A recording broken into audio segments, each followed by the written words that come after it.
That's right, folks. B for comedy, A for Abbott, M for Maxwell, E for Ennis, L for Lou Costello.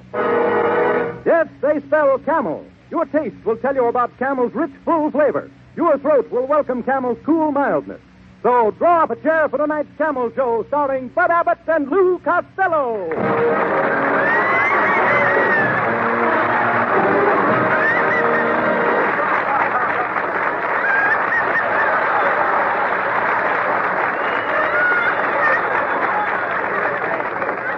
Costello.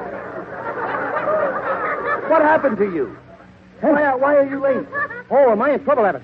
I drove my car to a red light. They're going to fine me $2,000. Oh, ridiculous. They can't fine you $2,000 for going through a red light. Oh, no. This light was in a drugstore window. Hey, that's terrible. Yeah, they also want me to pay $300 for costs. What are the costs for? Well, when my car hit that drugstore, I sailed over the windshield and slid down a long soda fountain. En route, I knocked over 8 malted milks, 6 banana splits, a bowl of tuna fish salad, and I wound up on a toothpaste counter with Irium and Miriam.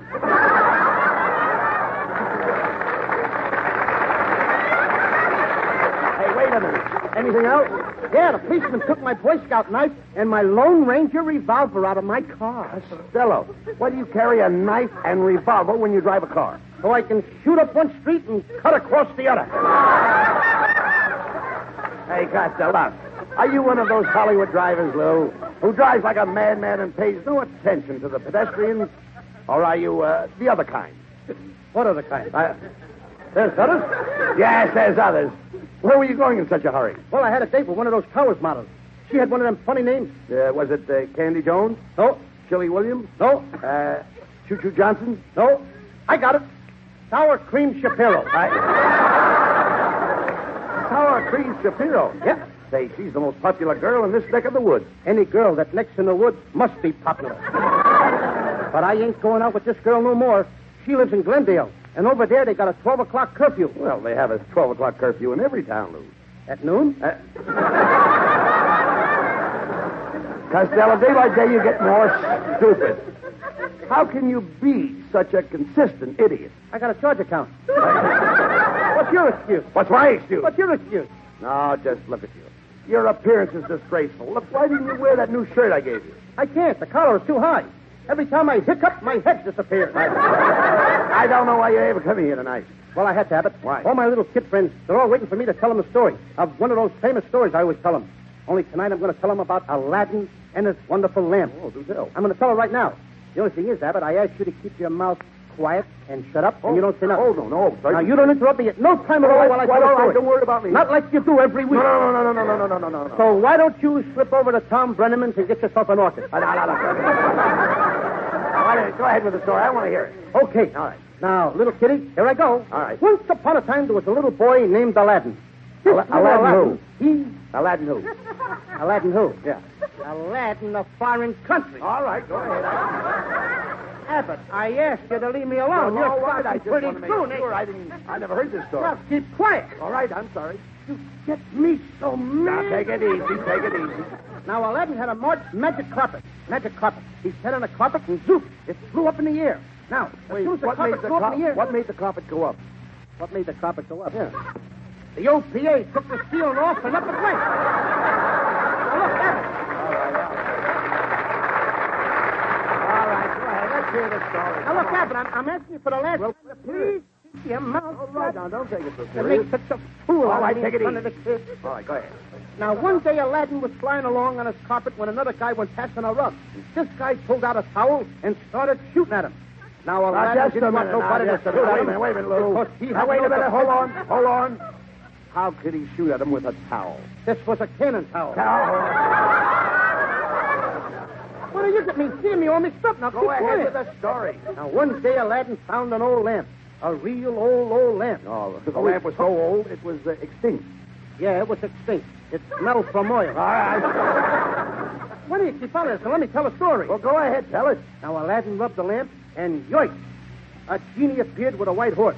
Aladdin grabbed the horse's hair, and then he started to do- You mean Aladdin grabbed the horse by the mane? He grabbed the horse by the mane. By the mane what? He grabbed the horse by the mane what? Well, what do you say? Go ahead. All I know is you grabbed the horse by the mane. That's all. The horse's neck. The horse's neck. Yeah. Anybody knows that the horse's neck. They're human. Let them neck. You can't stop all them. right. Now, when the genie told Aladdin he could have anything he wished for, Aladdin would just rub the lamp. So every time he rubbed the lamp, he got presents. So he rubbed and he rubbed, and he got stuff and more stuff until he had surpluses. So after he had Wait surpluses... a minute, just a minute. Now, just a minute. Enough is enough. How can you use the word surplus when you don't even know what surplus means? I don't know what surplus means. You don't. Shame on you, Abbott. I know what surplus means. What does it mean? I know it's a big word. What does it mean? I'll tell you what it means. Surplus means like if I have 2 pairs of shoes, that's surplus. So I give you 1 pair. Now, if I got 2 dogs, that's surplus. So I give you 1 dog. Now, if I got 2 beautiful blondes, that's surplus. So I... Abbott, why don't you put them shoes on and take that dog for a walk?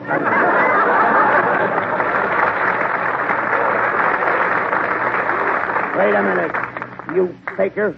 How dare you come out here and deliberately take a classic from the Arabian Nights and twist it into a mishmash of falsehood and fabricate a diabolic absurdity? Wait a minute, Abbott. Watch your language. What do you mean? This program is being wigwagged to the campfire girls.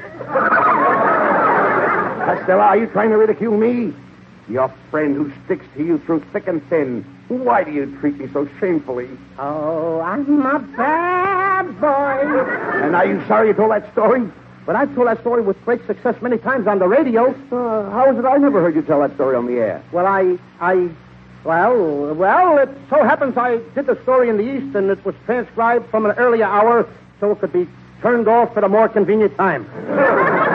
Costello, I can't make up my mind whether you're a simpleton, an imbecile, or a moron. Ha ha! Got you over a barrel, ain't I?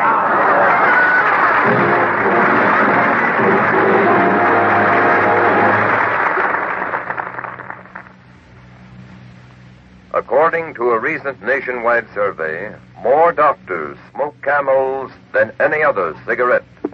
Yes, 3 leading independent research organizations put this question to 113,597 doctors. What cigarette do you smoke, doctor? The brand named most was Camel. Well, that's natural, you Camel smokers will say. I like Camel's rich, full-bodied flavor and cool mildness, so why shouldn't doctors? They smoke for pleasure, just like anybody else. If you're not a Camel smoker, why don't you try a Camel on your T-zone, that's T for taste and T for throat, now? See if you don't say, yes, sir, Camels suit my T-zone to a T.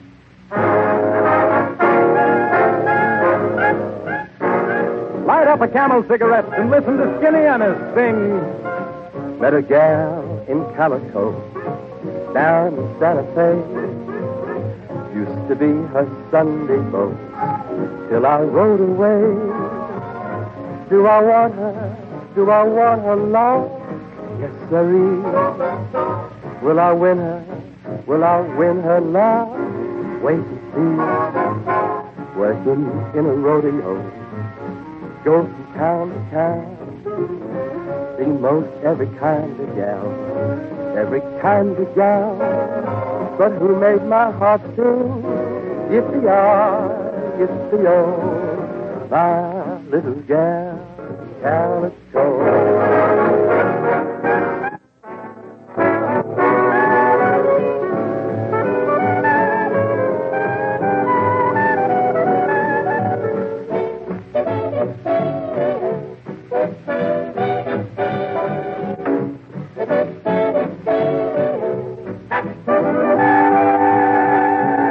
Is she waiting? Is she waiting? She'd better be. Am I hoping to be roping her? Yes, sirree.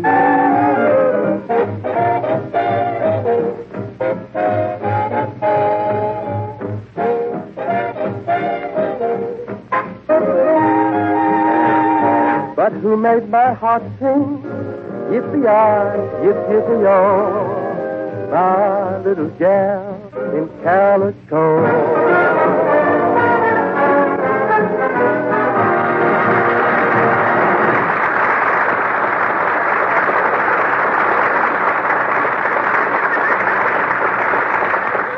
Hey, Abbott, we're rich. My new invention is finished. I just built a machine for 75 cents that will save billions for science. A 75-cent machine that will save scientists billions? Yeah. What does it do? What does it do? Give me your hat, and I'll show you. Now, I place the hat on the machine and pull the lever that lowers this big cleaver. Costello, you've ruined my hat. You've cut my new atom hat in half. Hooray! It worked! I have split the atom. You dummy. That thing will never make a nickel. But I have an idea that will make us $10,000 by tomorrow night. Just think. You'll be able to get a complete new wardrobe, a diamond ring, a car, and a chauffeur. And Just a minute, Abbott. You ain't gonna get me to be queen for a day. No, Costello. Now, here's how we get the $10,000. Now, I've made arrangements with an inventor to use you in a great experiment. He's going to shoot you in a rocket to the moon. And just for that, we get $10,000? Yes. Oh, boy. I wish you'd... Wait a minute. Who's gonna shoot who and what to where? Calm down, Costello. You've got nothing to be scared about. There's nothing to it. You just get into the rocket ship, and you get a free ride to the moon. Well, that's different. For a minute, I thought you said I was going to go to the moon. You did say it! Abbott, I'm not going to do it. You're not going to do it. I'm not going to do it. You're not going to do it. No. After all the trouble I had convincing that scientist that you were the man. Aren't you ashamed of yourself? What are you, a coward? A milksop? A white-livered rat? A yellow snake? You can bet I'm in there someplace. But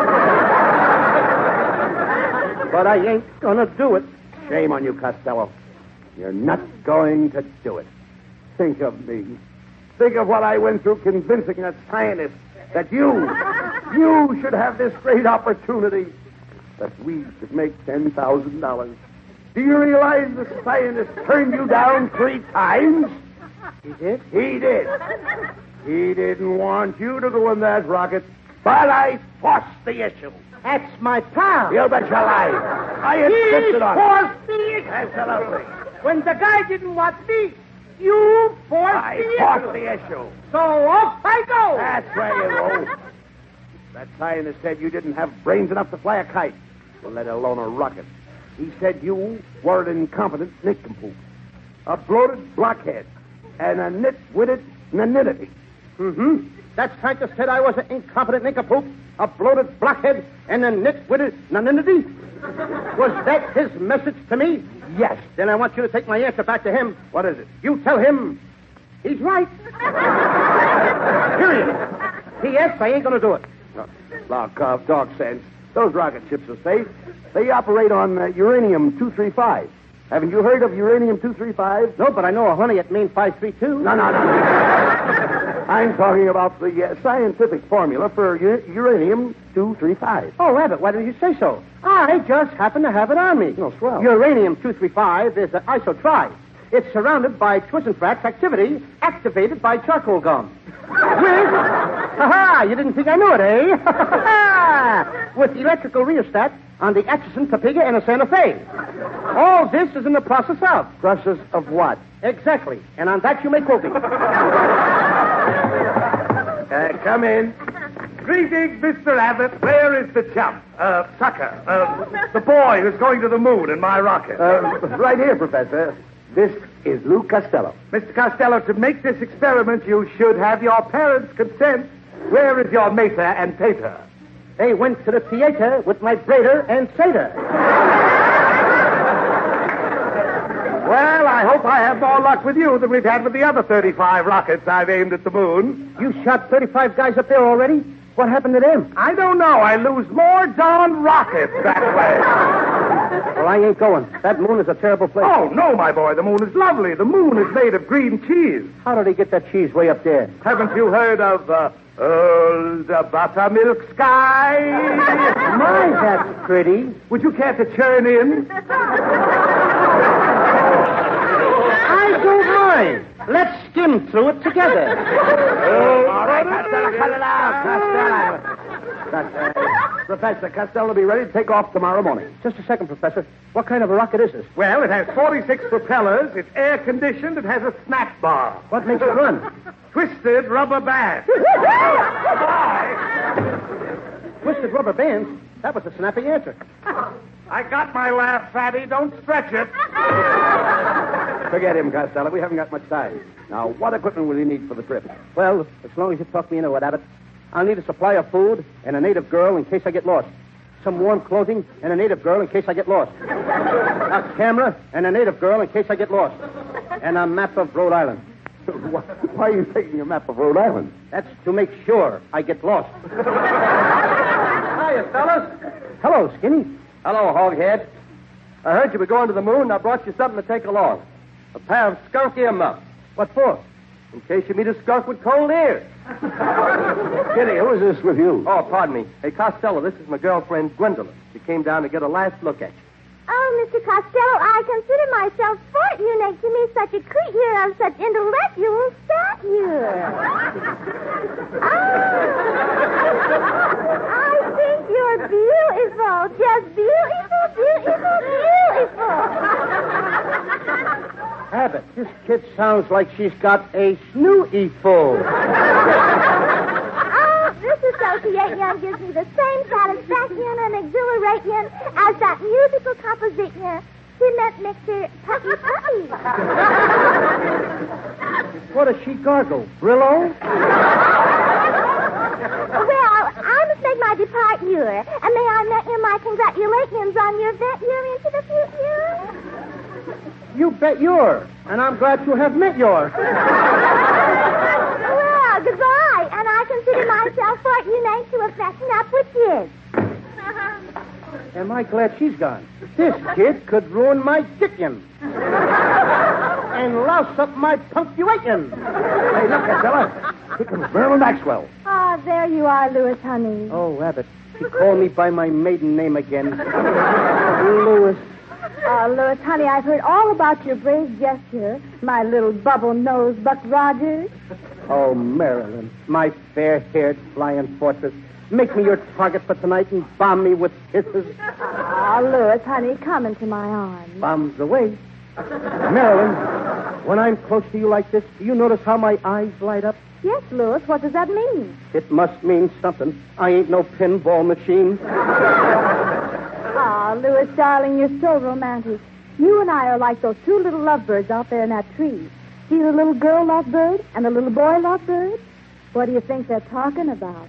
Worms? Oh, Marilyn, my darling, when you hold me like this, I feel just like a bubble, a beautiful bubble, floating eastward with the trade wind. Well, what was that? Some wise guy in Brooklyn with a BB gun.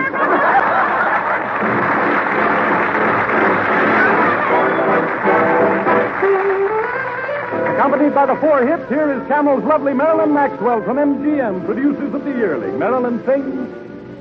Old buttermilk sky, I'm keeping my eye still on you. What's the good work tonight? Are you gonna be mellow tonight? Oh, buttermilk sky, can't you see my little donkey and me? We're as happy as a Christmas tree, heading for the one I love. She's gonna pop into question, that question. Do you, darling, do you do?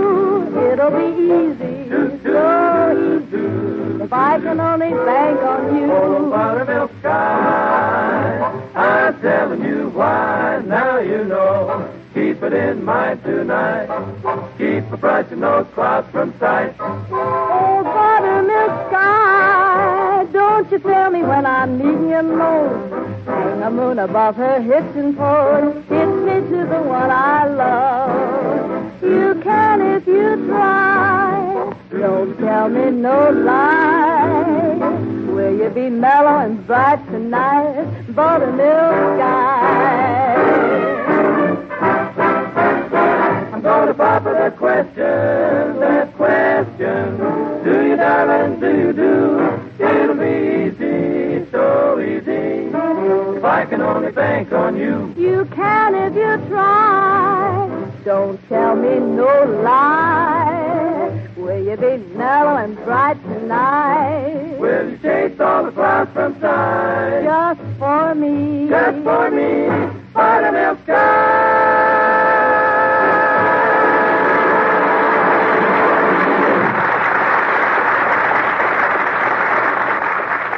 Your T-zone, that's T for taste and T for throat, is the supreme judge of a cigarette.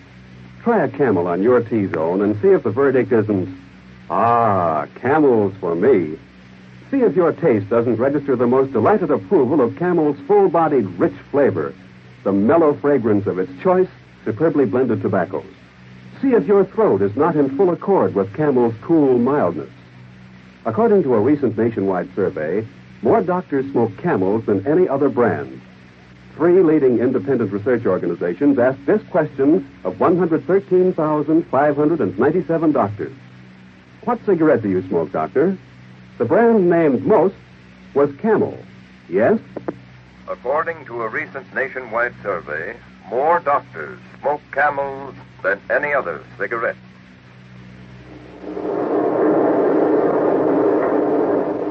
Well, here we are, Costello.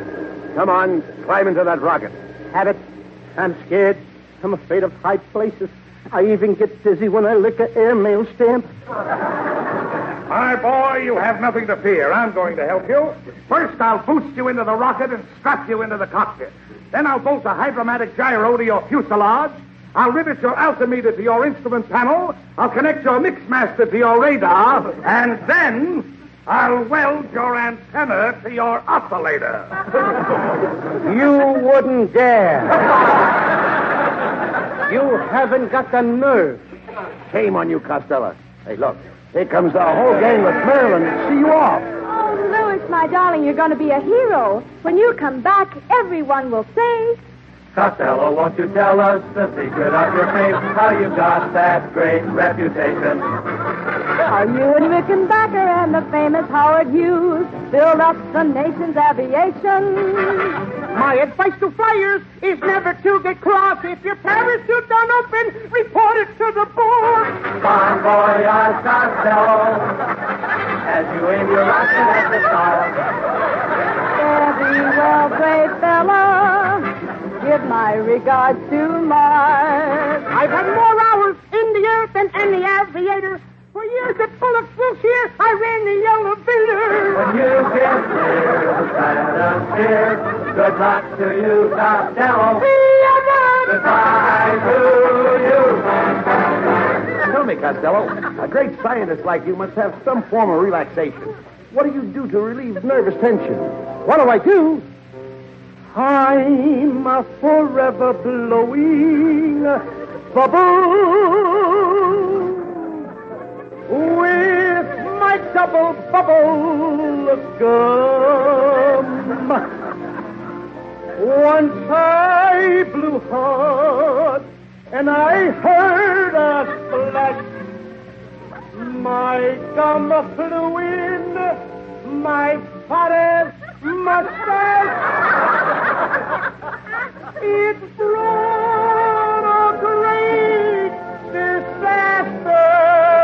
2, 3, 4, kill my family. 'Twas when they shaved my father's mustache, they found out he looked like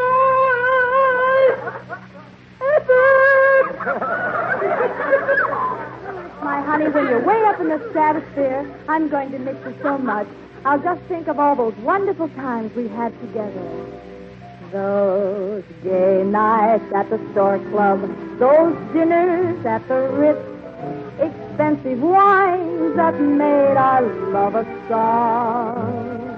The things you bought last summer, I'll have to pay for all winter long. Bon voyage, Costello, when you prove the moon is made of tea. you'll be the nicest fellow they have on information, please. I work with men of science.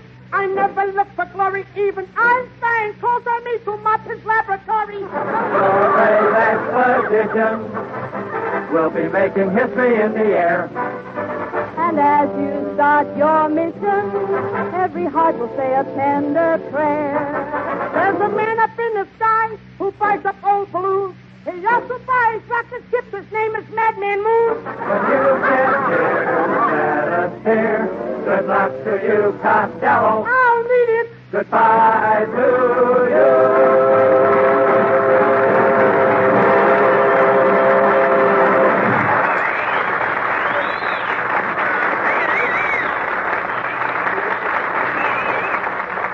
Come on, Costello, get into that rocket. Abbott, I ain't gonna do it. I ain't gonna do it. Shame on you. You're a disgrace to the history of aeronautics. Yeah. Scientists have been fighting for years to advance aviation. In 1906, the Wright brothers, what were they fighting for? The first airplane flight. Right. In 1926, Charles Lindbergh, what was he fighting for?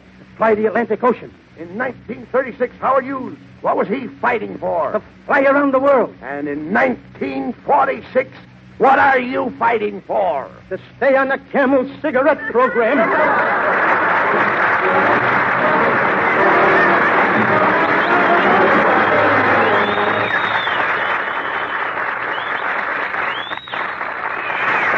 Abbott and Costello will be back in just a moment for Camel Cigarettes. During the war, the makers of Camel cigarettes sent a total of more than 150 million free Camels to our fighting men overseas. Now free Camels are sent to servicemen's hospitals instead.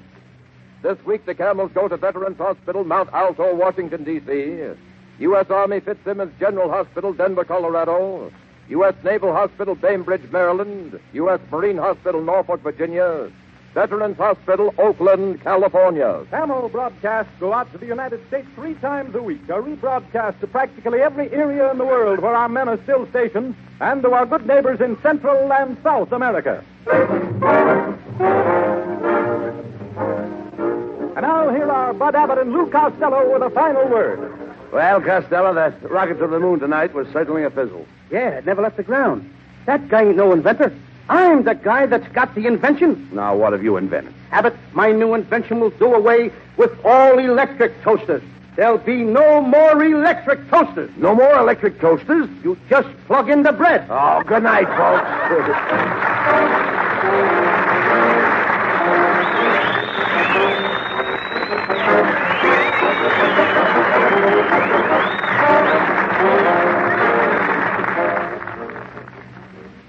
Important reminder to Christmas shoppers. More pipes smoke Prince Albert than any other tobacco. So when you give Prince Albert to a pipe smoker, you give a gift mighty sure of a warm welcome. Prince Albert gives a pipe smoker the rich flavor of mild tobacco, specially treated to ensure against tongue bites.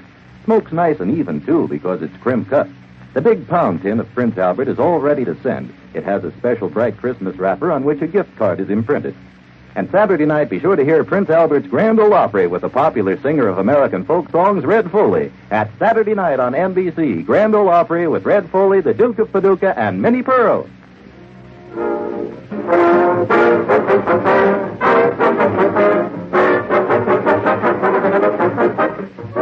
Be sure to tune in next week for another great Abbott and Costello show brought to you by Camel Cigarettes. And remember, try Camels in your T-zone. See if they don't suit your taste, your throat to a T. Remember to give Camels for Christmas, too. A carton of mild, full-flavored Camels makes a wonderful gift. C-A-M-E-L-S